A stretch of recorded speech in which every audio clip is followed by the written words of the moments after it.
السلام علیکم ورحمۃ اللہ وبرکاتہ۔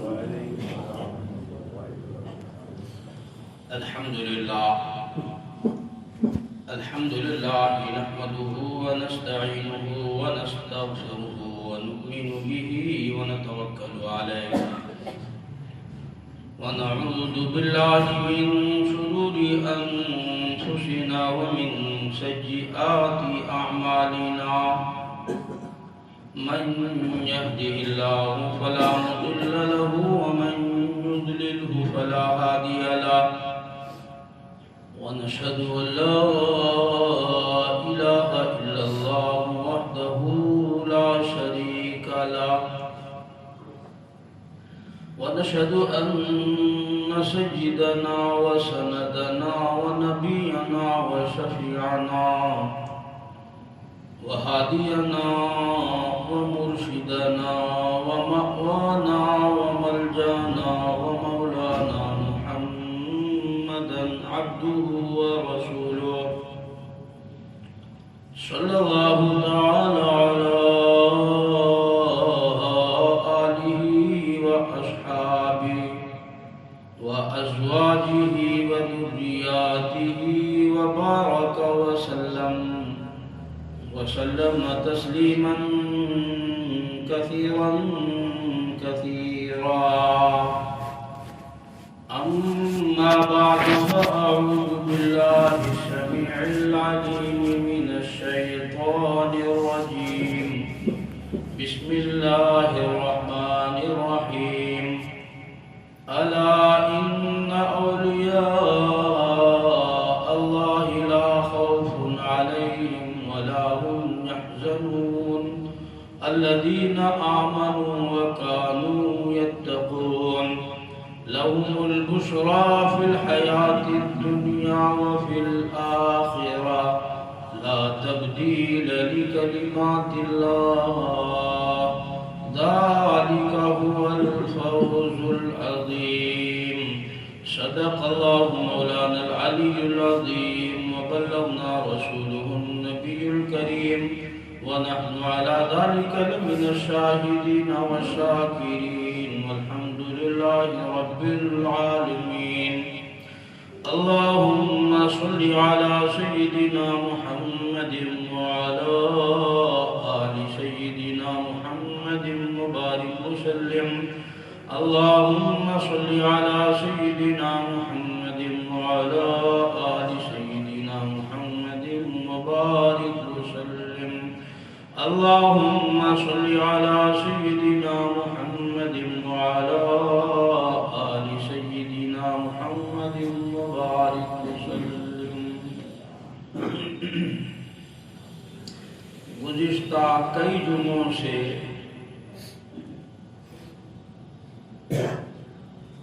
قرآن کریم کے ان آیتوں پر روشنی ڈال رہا تھا کہ اللہ کے جو نیک بندے ہوتے ہیں ان کو دنیا اور آخرت میں کوئی غم نہیں، کوئی پریشانی نہیں ہے،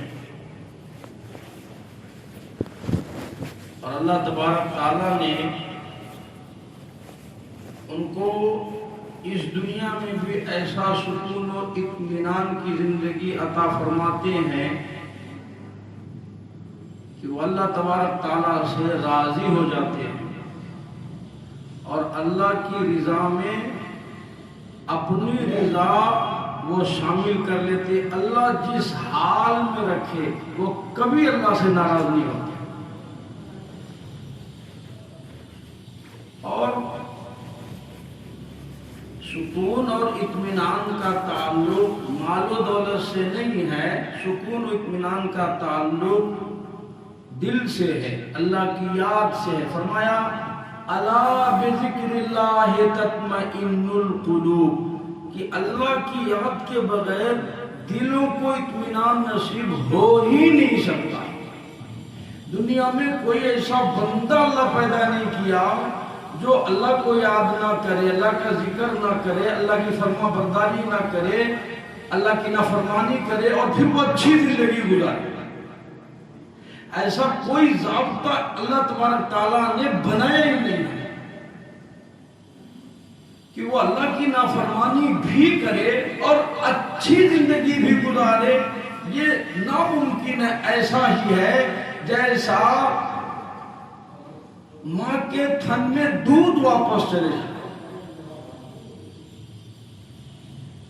اس بنا پر حضرت ابراہیم بن ادھم رحمۃ اللہ علیہ وہ فرماتے ہیں کہ اللہ تبارک تعالیٰ نے اپنے ولیوں کو، اپنے نیک بندوں کو جو سکون عطا فرمایا، جو اطمینان عطا فرمایا، جو زندگی کا لطف عطا فرمایا، وہ فرماتے تھے کہ اگر دنیا کے بادشاہوں کو پتہ چل جائے کہ یہ لوگ فوج لے کر چڑھائی کر دیں ہم پر،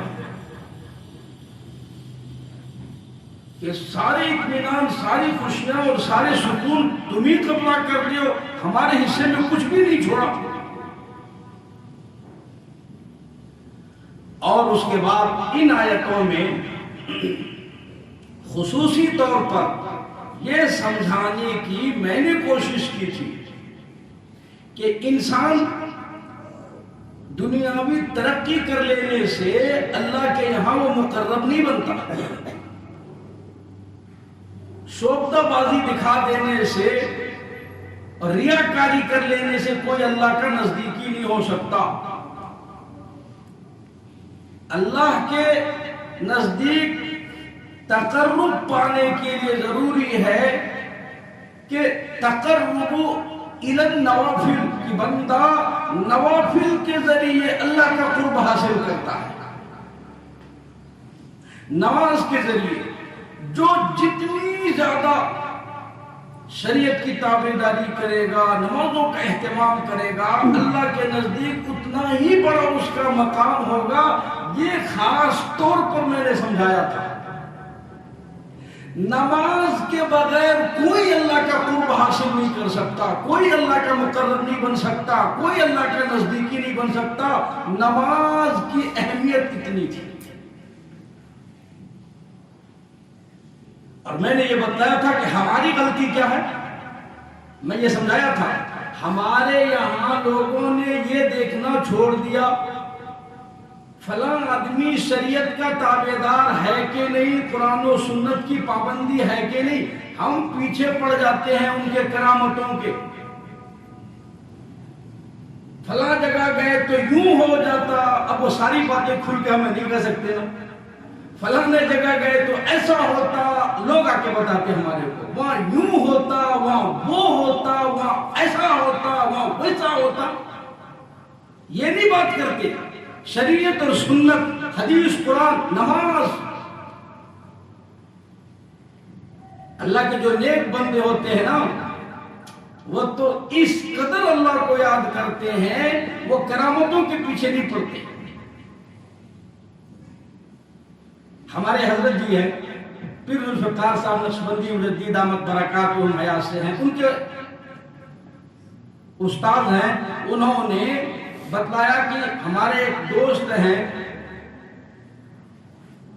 حاجی عبداللہ صاحب، ان کا معمول یہ تھا جب بھی کوئی ان کا مہمان ان کے پاس آتا تو مہمان سے دعا سلام کے بعد، علیک سلیک کے بعد خیر خیریت معلوم کرتے، اس کے بعد جو رسم و رواج ہے، چائے بسکٹ جو کچھ بھی ہو، وہ ان سے فارغ ہو جاتے، پھر پوچھتے کہ بھائی کوئی کام اور، کہا کہ حضرت بس یوں ہی آپ سے ملاقات کے لیے آئے۔ تو حضرت فوراً فرماتے تھے چلو بھائی اللہ کے ذکر کے لیے بیٹھ جاؤ، مرنا تجھے بھی ہے، مرنا مجھے بھی، چلو میں بھی موت کی تیاری کرتا ہوں، تو بھی موت کی تیاری کر، اور فوراً جو ہے اللہ کی یاد میں بیٹھ جاتے، پھر فضول گفتگو نہیں کرتے۔ وہ یوں نہیں کہتے تھے کہ آؤ میں کچھ کرامات تمہیں دکھا دیتا ہوں پہلے۔ اس بنا پر میں نے گزشتہ جمعہ آپ کو بتایا تھا کہ ہندوستان کا بادشاہ تھا جس کی ساری زندگی میں کبھی جماعت کی نماز نہیں چھوٹی تھی، اور ساری زندگی میں کبھی تہجد قضا نہیں ہوئی، کبھی ساری زندگی میں عصر کی سنتیں نہیں چھوٹی، اور ساری زندگی میں کبھی غیر محرم کو نہیں دیکھا، اور ہندوستان پر حکومت کی، لیکن کانوں کان کسی کو پتہ نہیں چلا۔